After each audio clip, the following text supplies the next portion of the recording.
all the latest updates, subscribe to News 9. Hello and welcome to News 9 Digital with me, Adarsh Vepachedu. Amid the coronavirus pandemic, information is everything. And when it comes to COVID-19 data reporting, Karnataka seems to be doing a much better job than all of the other states and union territories right here in the country. All of this information and much more has been published by Stanford University in a particular study, wherein the researchers factored in several elements ranging from availability, accessibility, granularity, privacy. All of these factors were taken into account. And when they studied various governments as to how they're reporting when it comes to their COVID-19 numbers, they realized that Karnataka fares the best when it comes to the quality of COVID-19 data reporting, while Uttar Pradesh and Bihar fare the worst. They sit at the bottom of the list. Now, for this very research, data between the 19th of May and the 1st of June was collected and studied, and the researchers, in fact, developed a sort of a framework to really judge as to how each state is reporting their COVID-19 numbers. And this particular framework is being called the COVID-19 Data Reporting Score, or the CDRS. So each state was eventually given a CDRS, a score, and these scores ranged between 0 and 1. So if we were to look at the top 5 states, Karnataka stood first when it comes to the quality of COVID-19 data reporting with 0.61 points.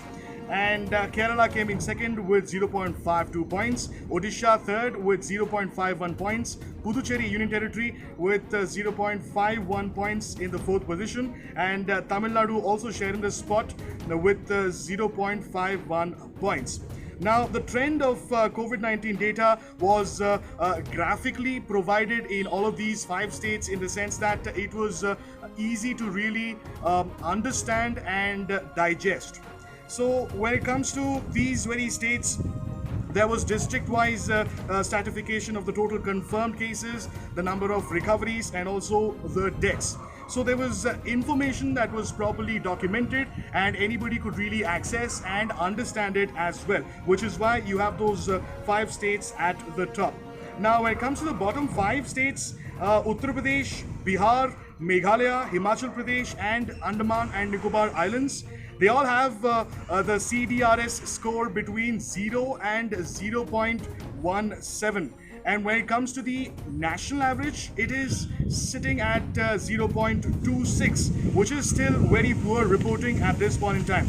And when it comes to 10 states in the country, there seems to be no division of data whatsoever by age, gender, comorbidities, or even districts for that matter.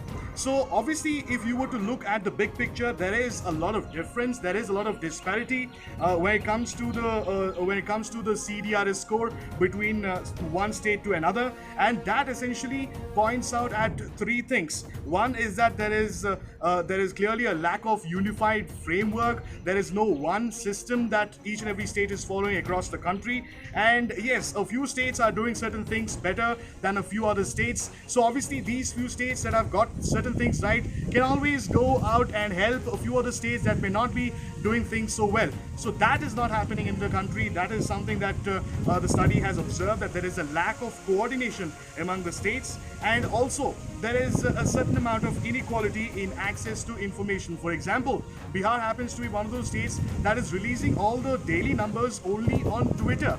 Now, can you imagine how many people would be able to log into Twitter and check as to how their state, how their district is doing? So that's not very easy and very feasible. So yes, inequality in access to information is something that is also prevalent in the country, and that's what this Stanford University has found in their research. They've also said that there is a huge scope for development, for getting things right across the country, across various states.